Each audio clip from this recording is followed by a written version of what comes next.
Olá, o Salto para o Futuro já está no ar. Hoje, no segundo programa da série Gestão da Escola, nossos convidados vão falar sobre os conselhos escolares, a eleição de diretores e a descentralização dos recursos financeiros recebidos pela escola. Para este debate, convidamos a professora da Universidade Federal do Rio Grande do Sul, Nalu Farenzina, a orientadora da Célula de Apoio à Gestão Escolar da Secretaria de Educação Básica do Estado do Ceará, Lucidalva Pereira Bacelar, e o professor das redes municipal e estadual do Rio de Janeiro, Emílio Luiz Pedroso Araújo. Participe você também do Salto para o Futuro. Educação é um processo que ultrapassa o ambiente escolar. A escola lida com experiências de vida e reflete os anseios da sociedade. Acompanhe na reportagem um breve histórico sobre a democratização dos processos de gestão nas escolas. Durante a época em que vigorou a ditadura militar no país, a escola também viveu momentos de autoritarismo. Havia uma forte presença de controle, inclusive, do trabalho pedagógico, dos conteúdos curriculares, das linguagens, dos horários que se utilizava. E os diretores eram indicação de confiança do governo de plantão, sob o cargo comissionado e sob a argumentação de que ali se deveria estar estendendo não um serviço público do povo e para o povo, mas um serviço do Estado para a sociedade com a orientação que estava vigente no governo de então. Governo que cada vez mais agradava menos. As manifestações populares e a mobilização em torno da abertura política cresciam no final da década de 70. E dentro da escola, essas manifestações ganharam um caráter pioneiro. É importante registrar que as primeiras experiências de democratização da gestão da escola foram anteriores, inclusive, à conquista das eleições diretas, seja para prefeitos de capitais, para governadores de estado e para a presidência da República. No final da década de 80, momento em que a recém-restabelecida democracia brasileira começava a se consolidar, o movimento pela gestão democrática da escola também ganhou força. Portanto, este movimento de democratização, que se acentuou nos anos 80, principalmente no final dos anos 80, ganhou antecipação em muitos estados, onde as leis que previam o processo de eleição de diretores e, junto com eles, muitas destas leis também de eleições paritárias para conselhos escolares, foram anteriores à abertura democrática inaugurada com a chamada Nova República. Desde então, a eleição dos diretores das escolas é uma das principais características do movimento pela democratização da gestão escolar. Em função de que, objetivamente, o princípio constitucional associado àquilo que é a prática social e política que nós temos de democracia, indica e corrobora a escolha de dirigentes pelo modo da eleição direta e a composição de conselhos com representação paritária ou proporcional dos segmentos que organizam esta atividade, no caso das escolas, pais, alunos, professores, funcionários. E o que será que os envolvidos no dia a dia da escola pensam sobre a eleição de diretores? A nossa equipe ouviu alguns deles. É muito bom, porque a gente tem essa própria escolha. A gente pode escolher, quero escolher essa tal professora, essa tal diretora, porque eu gosto dela e ela é melhor. Porque a criança ela tem a oportunidade de colocar o seu pensamento, né? Ela tem a oportunidade de se sentir cidadã, né? E eleger quem vai dirigir a escola. Jussara acredita que a democratização é um processo que ainda está em andamento. A gente tem um caminho que a gente vai percorrendo, como povo também, né? Então, nós vamos aprendendo assim. Quantas vezes a gente precisar, a gente vai tropeçar, quantas vezes a gente precisar, vai dar um passo atrás, mas é esse o nosso caminho. Um dia a gente chega lá. Neste sentido, a consequência deste embate é, a cada tempo, a comunidade escolar ou o sistema educacional no seu conjunto refletirem sobre suas metas, suas estratégias, suas finalidades, seus métodos, sua orientação, sua organização de tempo, os processos de avaliação, os objetivos com aquilo que deva ser matéria do processo de ensino e de aprendizagem.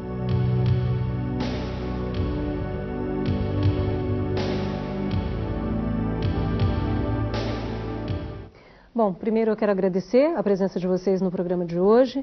Começar pela professora Nalu. Nós vimos aí, professora, nesse vídeo, um pouco da história, da evolução desse conceito e da implantação desse conceito no Brasil. Como é que a senhora acha, assim como disse a professora ali no finalzinho, que estamos em andamento? Mas eu queria ouvir a senhora, a sua opinião em relação a como está esse conceito de gestão e a implantação desse conceito no país e pelo menos na região em que a senhora vive. Eu penso que tanto a fala do professor e deputado Abicalil, quanto o restante, enfim, do vídeo, está muito marcada essa situação da gestão democrática ser um processo.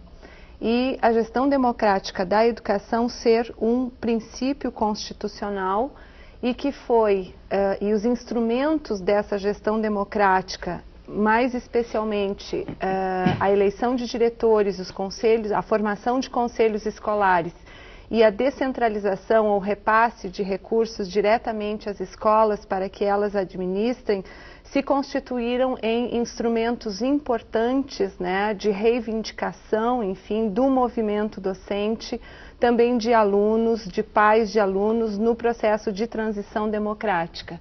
Então, por exemplo, no Rio Grande do Sul, que é meu estado, tanto na rede estadual de ensino como em vários municípios, esses 3 instrumentos de gestão democrática têm se constituído, não em todos os locais, não sem avanços e recuos, é um processo que se inclui, né, no alargamento dos canais democráticos, enfim, que se coloca também no âmbito da escola e que faz parte, enfim, hoje, com certeza, para os nossos alunos, para os professores, para a comunidade escolar como um todo, da nossa construção e do nosso aprendizado de cidadania. Professora Lucidal, a senhora acredita que esse conceito, a ideia de gestão democrática é uma realidade no Brasil? Como funciona na região, no Ceará ou na região onde a senhora vive?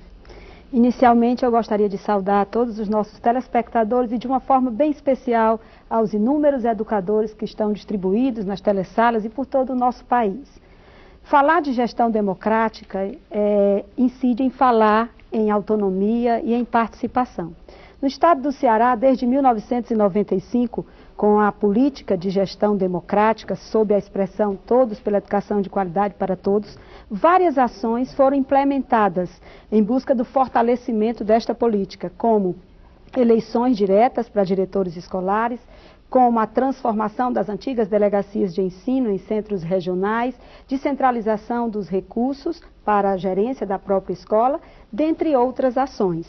E estas ações, no conjunto, elas vão compondo um caminho que se fortalece à medida que a escola se apropria dos mecanismos, criando outros mecanismos e se fortalecendo nesta caminhada, inclusive a criação dos organismos colegiados. De 95, da primeira versão das eleições de diretores no Ceará até o presente ano, inclusive nós estamos vivenciando agora mesmo o processo de eleições para diretores, tendo a primeira etapa acontecido em outubro, no dia 24, com a prova escrita, e em dezembro, no dia 13, teremos a segunda etapa com as eleições diretas nas nossas unidades escolares. Então, é um conjunto de iniciativas que vão se somando para a construção desta gestão democrática por toda a comunidade escolar. Obrigada, professora Emília. Primeiro, eu acho que é importante deixar claro a minha opinião sobre a democracia como um processo, que eu acho que ela não é um processo que ela sempre estará num processo de aperfeiçoamento.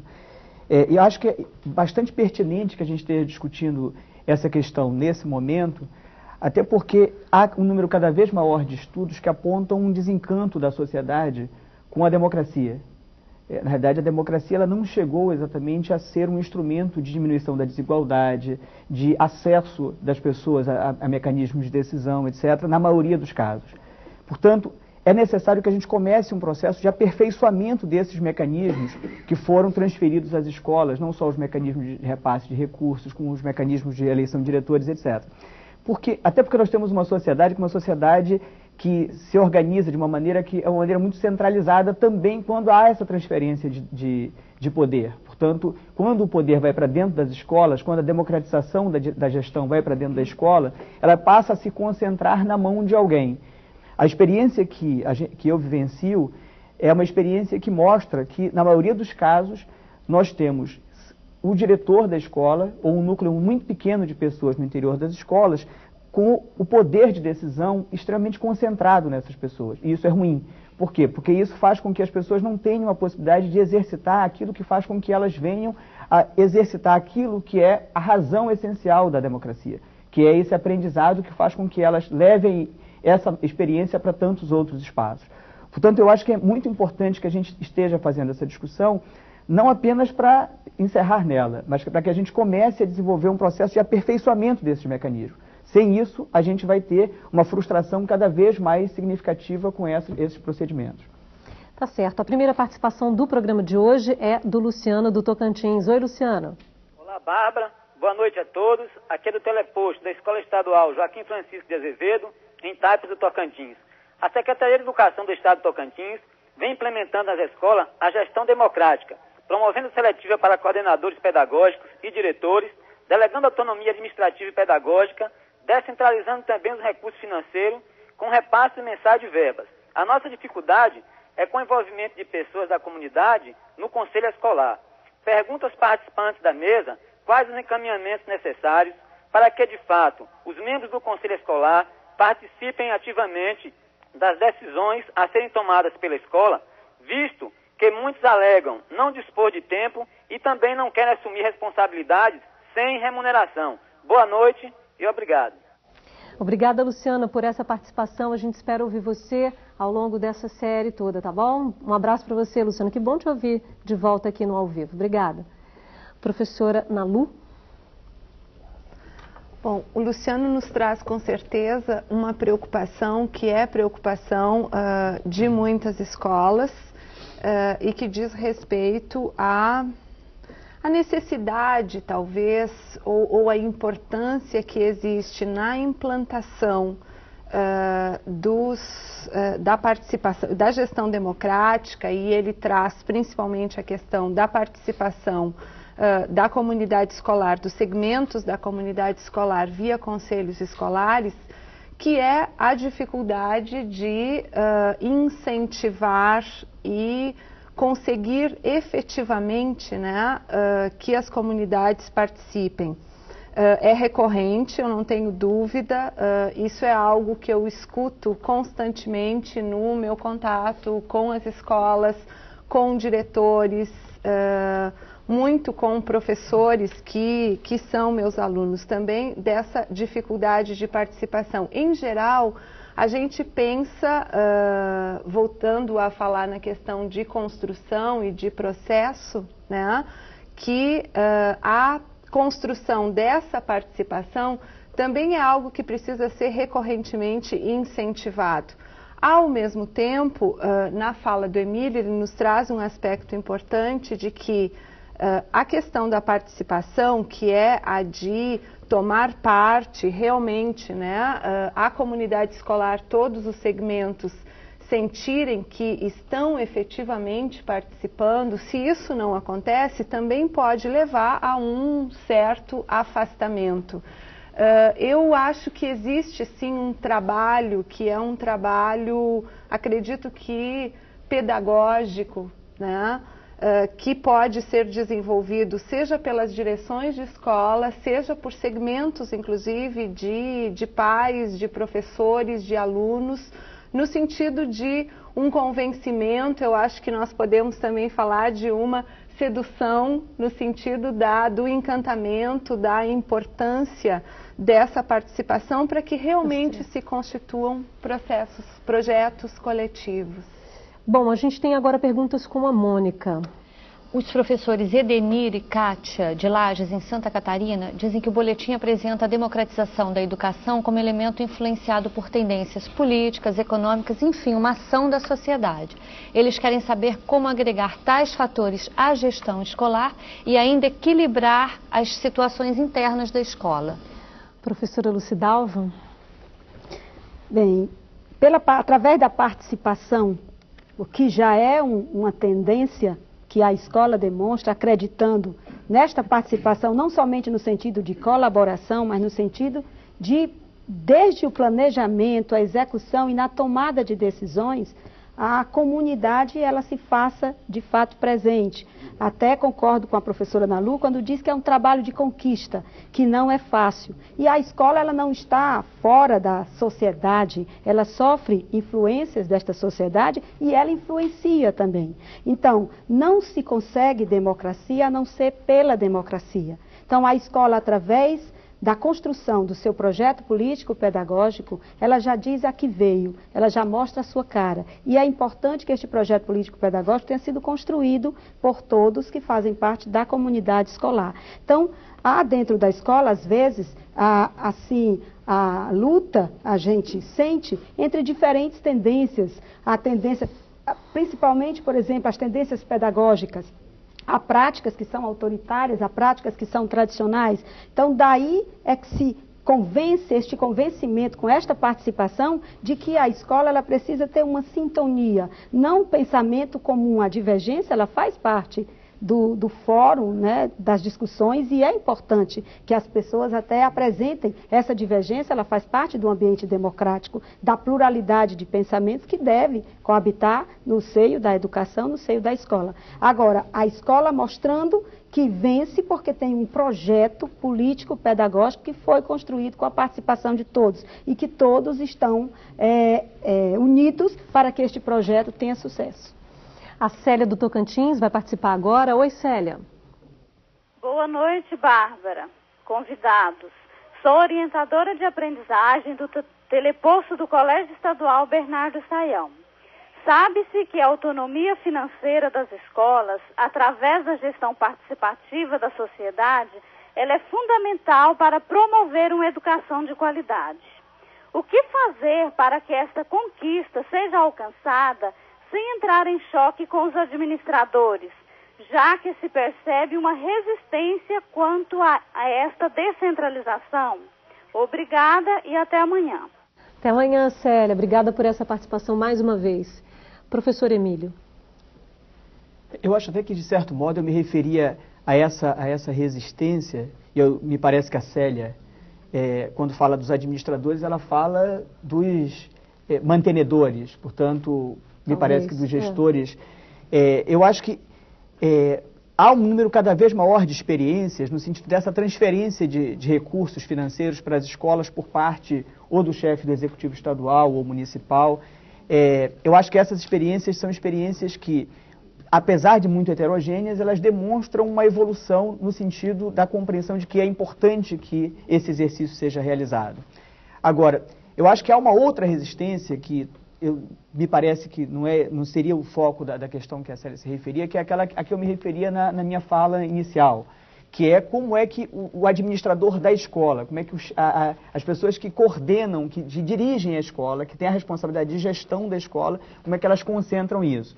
Eu diria que, inclusive, mais do que esse aspecto, e aí eu fico tentado e voltar à pergunta que o Luciano nos fazia inicialmente. Eu acho que andar se aprende andando, o que significa que no início nós vamos ter poucas pessoas mobilizadas, depois a gente vai ter um pouco mais. As pessoas precisam compreender que quando elas participam, elas interferem. E para que elas possam participar, é importante que elas saibam que elas têm essa oportunidade. É preciso que elas saibam que elas têm a possibilidade de definir em que serão gastos aqueles recursos, de que maneira... Você acha que a sociedade, de uma certa forma, perdeu um pouco a noção do que é bem público? Porque essa sensação de distanciamento pode passar a entender que a sociedade não acredita que aquela escola seja dela. Ela não perdeu essa noção. Nós temos uma sociedade, nós temos uma sociedade que ela foi imposto esse pensamento a ela, de que o bem público não é público. O bem público até aqui, né? É do chefe do executivo, ele que é dono disso. Imagina como é que fazem os nossos governantes com parte do dinheiro público, quando se apropriam desse dinheiro, etc. Isso que é uma cultura que está presente no poder executivo ou no poder legislativo. A direção da escola durante algum tempo exerceu isso também? Ela reproduz isso. Ela reproduz essa prática, que é uma prática que está colocada na sociedade. Portanto, é um exercício da sociedade alterar isso.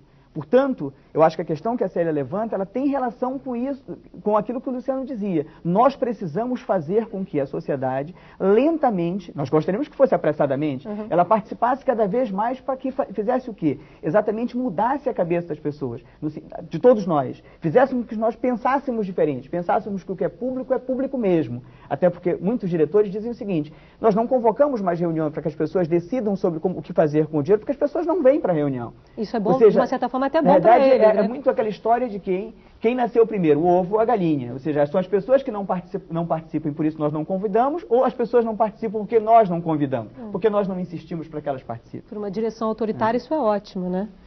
Bom, a gente tem mais perguntas com a Mônica agora. A professora Verônica Basílio Terra, do Instituto de Educação Governador Roberto Silveira, quer saber se é viável a indicação de diretores das escolas estaduais basear-se primordialmente na indicação pelo voto da maioria da comunidade escolar.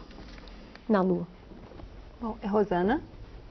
Professora Verônica. Eu penso que em relação às formas, ou seja, a eleição de diretores, ela tem avançado no Brasil e tem se consolidado em várias redes estaduais, em várias redes municipais, como eu dizia antes, enquanto um dos instrumentos da gestão democrática das escolas. Essas redes estaduais ou redes municipais, elas têm, embora possam ter a gestão democrática como um princípio organizador comum previsto no nosso ordenamento constitucional legal, essas redes estaduais, municipais, nós temos 26 estados, 5.500 e tantos municípios, e vamos ter formas diferentes, enfim, da nomeação do diretor. Eu penso que o importante é que haja, inclusive, na concepção do processo, né, na decisão, tanto relativa à forma de provimento do cargo de diretor, nós não podemos esquecer que nós temos, por exemplo, redes grandes no país, como é o caso do estado de São Paulo, em que a ideia da eleição de diretor não vingou, o provimento lá é por concurso. Então eu penso que o importante, não estou assim defendendo que essa seja a melhor maneira, pelo contrário, eu acredito que em termos de constituição, enfim, né, da cidadania, o mais importante seria a eleição de diretor.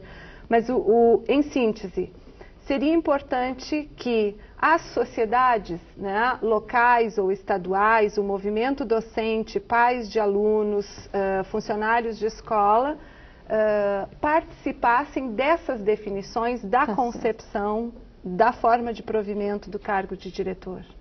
Bom, depois do intervalo, vamos debater o papel do Conselho Escolar. Até já.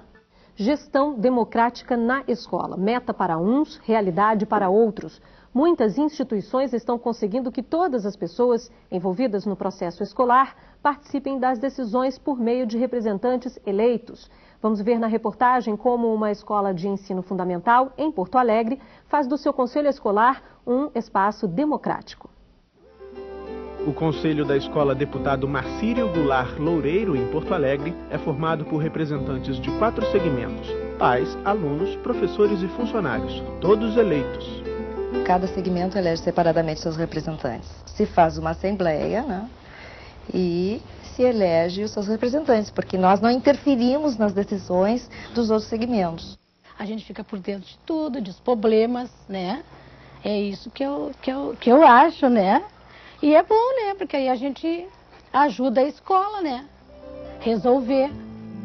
Dona Vera dos Santos, mãe de uma aluna que estuda há 5 anos na escola, faz parte do grupo de 11 conselheiros. Eleita há mais de um ano, Dona Vera diz que sua participação no conselho mudou, inclusive, a forma de acompanhar o desempenho escolar da filha. Mudou porque eu sei tudo que acontece na escola. A estudante Evelyn de Oliveira também é conselheira. Aqui, os alunos com mais de 12 anos podem se candidatar a uma vaga no conselho, que tem seus quadros renovados a cada 2 anos. Eu acho que o conselho é o órgão maior da escola, que quase tudo passa por ele, né? Não é tudo, mas quase tudo passa por ele, desde o que a gente vai gastar no mês, a seleção de alunos que vão entrar na escola. Por isso que eu acho que é muito importante o conselho escolar. Acho que essa equipe, essa direção, ela não coloca nenhum empecilho para que a gente saiba ou não saiba alguma coisa. Ela abre completamente todos os problemas para o conselho. A gente discute e, às vezes, alguém não sai muito contra. Não era bem o que eu pensava, né? Mas a gente tenta discutir até o momento que há realmente um coletivo pensando, não, isso é o melhor para a escola. A lista de assuntos na pauta de discussões é extensa, da abertura de novas vagas à compra de material esportivo, uma reivindicação do Grêmio Escolar. Os alunos pediram, por exemplo, material esportivo para atividade esportiva. O Grêmio tinha solicitado que eles tenham material à parte deles, porque eles estão pretendendo fazer a monitoria do recreio. Todas as decisões são anotadas na ata da reunião. Além de fiscalizar a utilização de verbas e de acompanhar as ações administrativas, uma outra atribuição do Conselho é debater questões pedagógicas da escola, que é organizada por ciclos e tem 950 alunos matriculados. Hoje mesmo, na reunião, nós discutimos tipos de passeio que vai se fazer, o que se pode fazer e o que os alunos querem, qual o sentido que a gente quer dar a esses passeios. É um sentido pedagógico, então nesse sentido eles têm possibilidade de participação. O presidente do Conselho Escolar ressalta ainda a importância da gestão democrática para a melhoria da qualidade do ensino. Na medida em que tu tem uma gestão democrática, com relação aos alunos, a participação deles faz com que eles tenham uma vivência diferente. Mesmo que amanhã depois eles estejam num lugar que não tenha essa participação, eles na realidade, como têm essa experiência de vida, eles vão procurar querer ter isso, querer participar, e vão questionar por que nós não estamos participando. Então, isso é cidadania. Para que eles estão na escola? Para aprender isso. Estou aprendendo muita coisa e também estou dando críticas, estou criticando e estou aprendendo muitas coisas no conselho. É importante porque a decisão não fica sobre os ombros de uma só pessoa ou de duas, no caso da direção e do vice. É importante que todas as coisas são distribuídas, todos os encargos são distribuídos. Os alegres e os tristes, os bons e os maus, todos os encargos. A gente discute seriamente aqui dentro cada coisa que tem que se fazer. Todos são ouvidos e isso é importante aqui. Em alguns lugares ainda tem alguns resquícios de não, isso não, porque foi... Não, aqui não. A gente está fazendo um exercício democrático muito legal.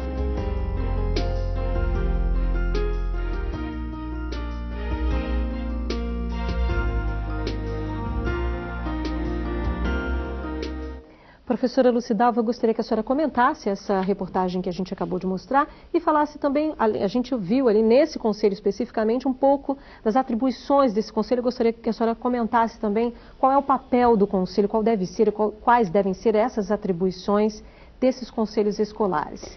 Eu fico muito à vontade para comentar o papel dos conselhos escolares, porque no nosso estado, a gente trabalha exatamente com esta concepção de conselho escolar, similar que foi apresentada no vídeo na Escola de Porto Alegre. Para nós também, dentro das diretrizes da gestão democrática, o conselho ele é um órgão deliberativo, fiscalizador, normativo, consultivo e formado pelos diferentes segmentos representativos da escola. O conselho ele tem uma formação paritária no formato que nós trabalhamos lá no nosso estado, também como foi apresentado, 50% formado por pais e alunos e 50% por professores e funcionários. Mas assim a gente poderia dizer segmento externo e segmento interno à escola. E temos também a representação do diretor, de algum membro do núcleo gestor e de um representante da sociedade civil. Além dos pais e dos alunos, a sociedade civil organizada, uma liderança, também se faz presente no conselho escolar. Agora, o que a gente precisa fortalecer neste formato, neste fórum deliberativo, é exatamente a relação entre os representantes e os representados. Que esta relação ela não esgote exatamente após o voto do representante pelo seu representado. mas que continue. Cada segmento precisa estar organizado, a associação de pais, para que o seu representante retome e delibere as questões junto ao conselho escolar, baseado na opinião, baseado na discussão com seus pares, e assim sucessivamente. Porque pode acontecer desse representante não representar efetivamente o pensamento da sua... A questão da legitimidade destes representantes. Ele vai para o conselho, assim, mas não... os demais membros do conselho, o Grêmio Estudantil, que a gente está tentando também fortalecer, trabalhar a questão da formação continuada. Por sinal, no plano da educação básica que nós estamos trabalhando nessa administração, no nosso estado, Escola Melhor, Vida Melhor, a gente aponta para o fortalecimento, a modernização da gestão, exatamente pelo aperfeiçoamento dos organismos colegiados. Tá certo. A Maria José do Maranhão participa agora. Olá, Maria José. Olá, sou Maria José Barreto. A pergunta é das cursistas do teleposto de Bacabal, Maranhão. Mediante as rígidas fiscalizações nas administrações públicas, os controles internos e externos têm por vez receber da comunidade escolar toda a prestação de conta. Porque, com toda essa fiscalização, ainda acontecem fraudes, e qual a pena que os fraudadores devem pagar? Boa noite e obrigada. Obrigada, Maria José, mais uma vez pela sua participação aqui no programa ao vivo. Obrigada. Professor Emílio. Qual o nome dela? Maria José. Maria José.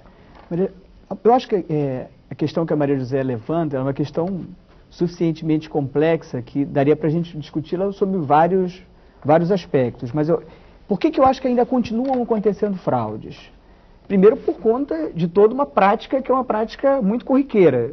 E eu diria que principalmente pelo fato de que se transferiu recursos, que ela está se referindo essencialmente a recursos que são transferidos para as escolas, se transferiu recursos para as escolas, e na medida em que se transferiram recursos para as escolas, também se transferiu para dentro das escolas as pressões que os fornecedores, os prestadores de serviço sempre exercitaram sobre os organismos centrais, as secretarias de educação, o próprio Poder Executivo, etc., o gabinete do prefeito, etc. Portanto, na medida em que se transferiu essa pressão para as direções das escolas ou mesmo para os conselhos, é evidente que também se transferiu as possibilidades e os mecanismos de fraude que ocorriam ou na Secretaria de Educação, ou que continuam ocorrendo na Secretaria de Educação, ou no gabinete do prefeito.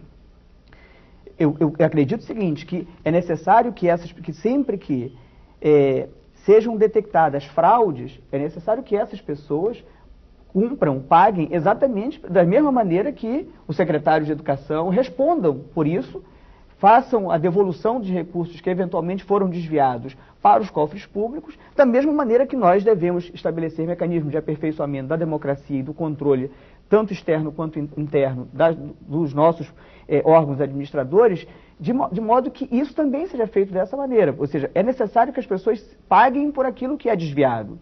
O que é fato é que muito poucas vezes isso é detectado.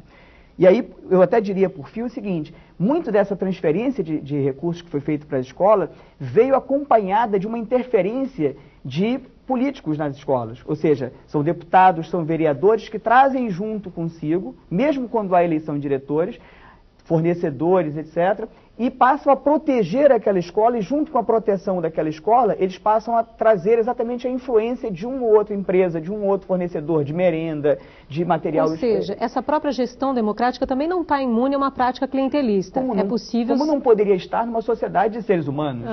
Né? A ideia é que isso se discuta também dentro desse... Isso é um processo que a gente vai ter que aperfeiçoar permanentemente. Ou seja, mesmo quando a gente diminua isso a uma parte ínfima na sociedade, ela vai continuar existindo. Tá certo. Bom, Mônica, a gente tem muitas perguntas com você. Hoje você está difícil, tá difícil. Mas vamos lá, vamos tentar, né? Não dá, se não der para responder a todo mundo, mas a gente vai tentar responder. Com certeza, Bárbara. Os cursistas do Tocantins, Floresvaldo, Maria da Paz e Ivone, querem saber o que fazer para que os conselhos sejam mais atuantes. Nalu, como você acredita nessa participação do Conselho, que é até algo que o professor Emílio levantou no primeiro bloco, que ele também não seja um conselho de fachada, né? Ele está ali, existem as pessoas, mas no fundo, ele representa só o pensamento da direção ou de qualquer outra pessoa que tenha maior poder, né, teoricamente, um poder maior dentro desse conselho.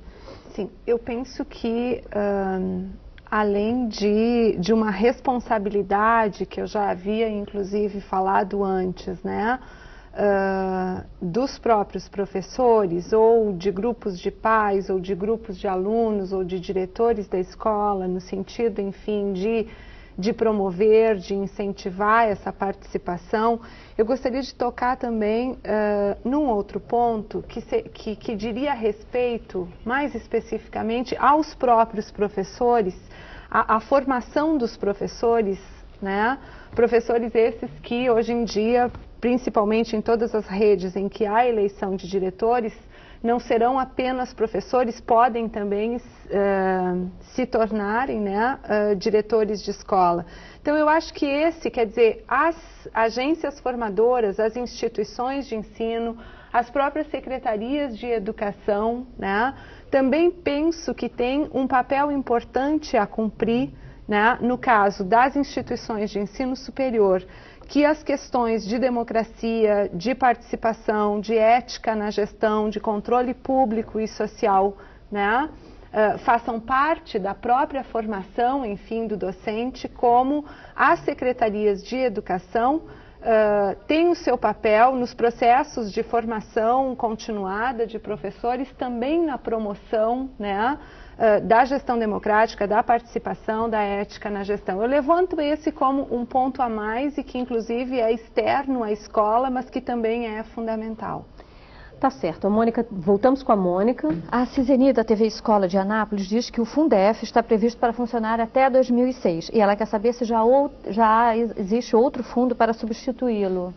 Lucidalva, a gente recentemente já teve uma série aqui sobre o Fundeb, sobre o estudo, há uma discussão correndo agora, inclusive, sobre a criação do Fundeb. Como é que vocês têm alguma informação de como é que estamos isso agora?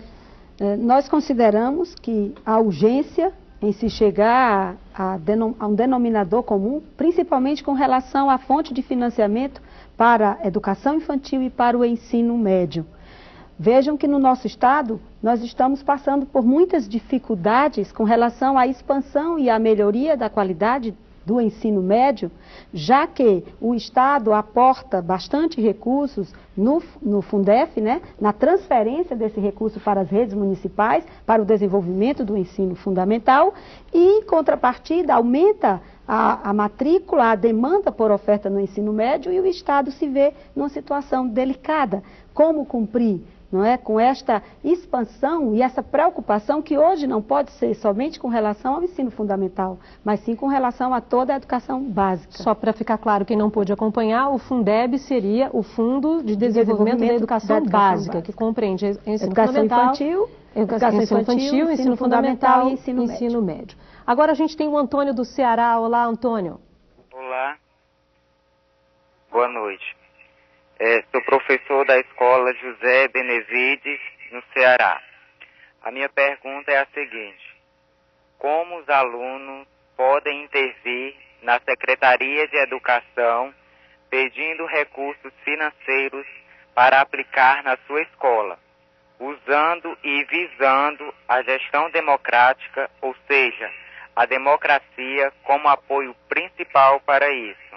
Obrigado e boa noite. Obrigada, Antônio, por essa participação. Professor Emílio. Eu diria que a pergunta do Antônio seria muito mais apropriada para a Lucia responder. Fique à vontade, correto? fique à vontade, Lucidal. Bem, nós na Secretaria da Educação, nós temos um projeto chamado Projeto Manutenção, que nós transferimos para as escolas em cotas mensais, para pequenos serviços e para manutenção, material de consumo, material de expediente. Nós calculamos um valor, há uma discussão em cima de um valor e dependendo da matrícula, tanto para a escola de ensino fundamental como para a escola de ensino médio. Atualmente, nós estamos com alguns projetos de apoio ao protagonismo juvenil. E a Secretaria da Educação lançou 2 editais, um edital de apoio a projetos juvenis e apoio a projetos pedagógicos, através do qual a escola se inscreve, independente do recurso de manutenção, ela se inscreve para que, apresentando um projeto, esse projeto dos alunos, do Grêmio, esses projetos sejam financiados. É um valor que vai até no máximo R$4.000 por projeto, mas é uma forma de incentivar o aluno neste empreendedorismo. Eu acredito que seja isto que o Antônio esteja se reportando, essa forma que a escola, através dos alunos, pode de forma organizada se inscrever para ter um financiamento para um projeto juvenil. Mas vamos supor que os alunos queiram ter uma negociação, uma conversa diretamente com a Secretaria.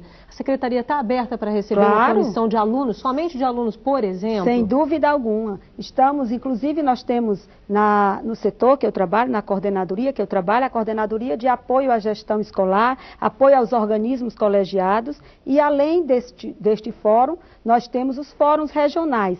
Nós temos, são 21 centros regionais em todo o estado, que também têm as coordenadorias de apoio aos organismos colegiados, aos alunos. Sem dúvida alguma, o nosso público-alvo, o nosso maior interessado, estaremos sempre de portas abertas. Tá certo, professora Lucidalva. Vamos voltar com a Mônica. A Ariadne Moreira, orientadora do teleposto Lindalva Silva Santos Castro, em Tocantins, diz que na introdução do texto de hoje está bem clara a afirmação de que os gastos públicos em educação são insuficientes para as necessidades de expansão e maior qualificação da educação escolar. Ela quer saber por que estudar maneiras de fazer a multiplicação de verbas se, na verdade, precisa-se mesmo de uma reformulação na política pública de verbas para a educação. Professor Emílio. Eu diria para Ariadne, que nós temos que fazer os 2 movimentos. Nós temos que repensar os mecanismos de utilização de recursos, mas é essencial que a gente pense como é que a gente vai fazer no espaço curto de tempo, a ampliação dos recursos. Porque na pergunta anterior, eu acho que uma pessoa do Tocantins, quando ela fala sobre a questão do Fundef e o Fundeb que pode vir a substituir o Fundef, a questão objetiva é que isso não significou, na grande maioria dos estados, um aumento de recursos para o financiamento educacional. A ampliação, né? Você diria, a reformulação. Portanto, é necessário que a gente comece a discutir como é que a União entra com um aporte significativo de recursos para garantir tanto uma melhoria do atendimento educacional como a expansão das matrículas, particularmente na educação infantil e no ensino médio. Agora, também é necessário que, associando a isso, numa atividade que é simultânea a essa, se repense quais são os mecanismos relacionados a isso. Ou seja, não dá para continuar os recursos concentrados ou no Estado. Os municípios nunca estiveram. Não dá para os recursos continuarem concentrados nos estados. Ou seja, há que se pensar mecanismos de descentralização desses recursos, de forma que quem tem as matrículas tenha recursos suficientes para garantir a escolarização de boa qualidade aos alunos que estão matriculados. Portanto, eu acho que são 2 movimentos. Agora, o essencial, do meu ponto de vista, é com o Fundef, se o Fundef continuar existindo a partir de 2006, ou se vier a ser substituído por um Fundeb ou qualquer outro tipo de fundo, é necessário que a União tenha um aporte muito mais significativo de recursos. Ok. James do Tocantins, olá. Olá, Bárbara, tudo bem?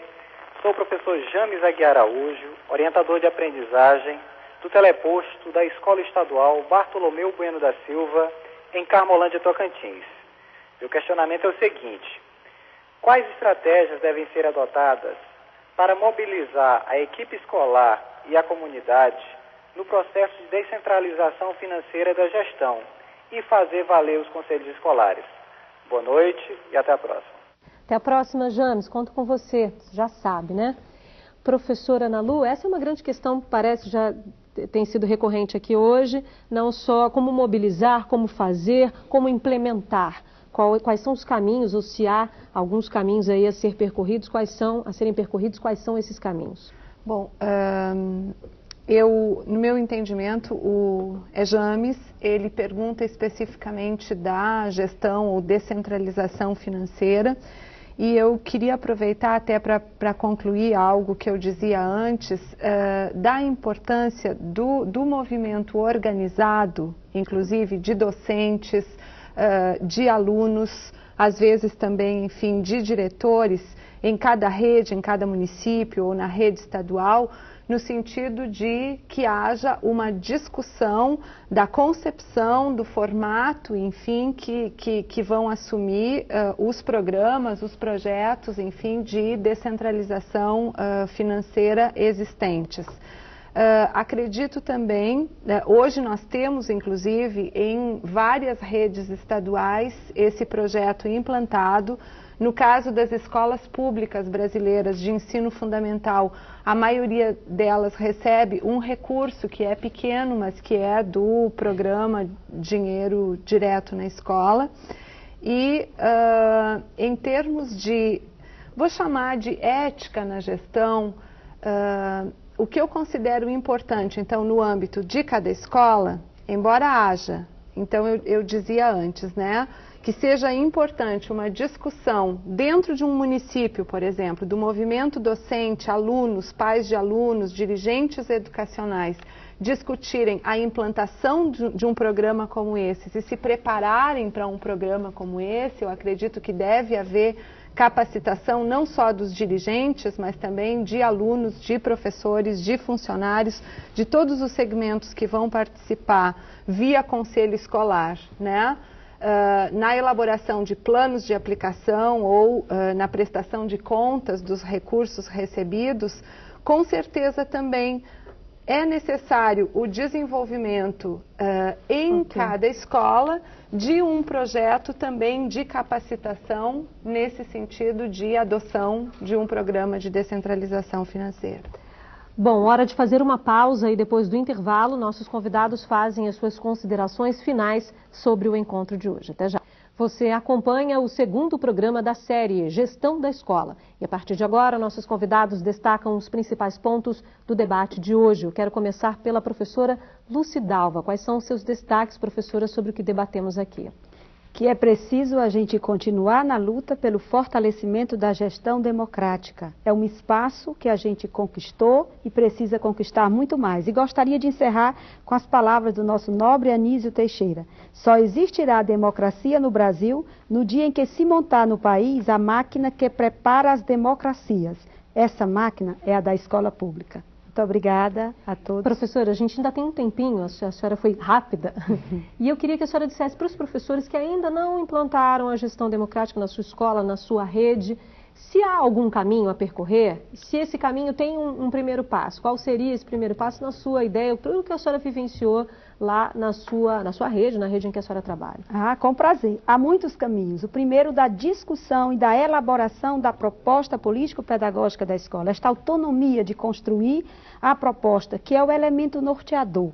Convidar todos, fazer com que todos se sintam estimulados, se sintam importantes nesta construção. Porque se você constrói coletivamente, com certeza você vai cuidar, você vai querer que as metas que foram definidas, elas sejam perseguidas e sejam atingidas. Nós queremos garantir não só o acesso do aluno, mas a sua permanência e o sucesso na sua aprendizagem. Obrigada, professora Lucidalva. Professora Ana Lu.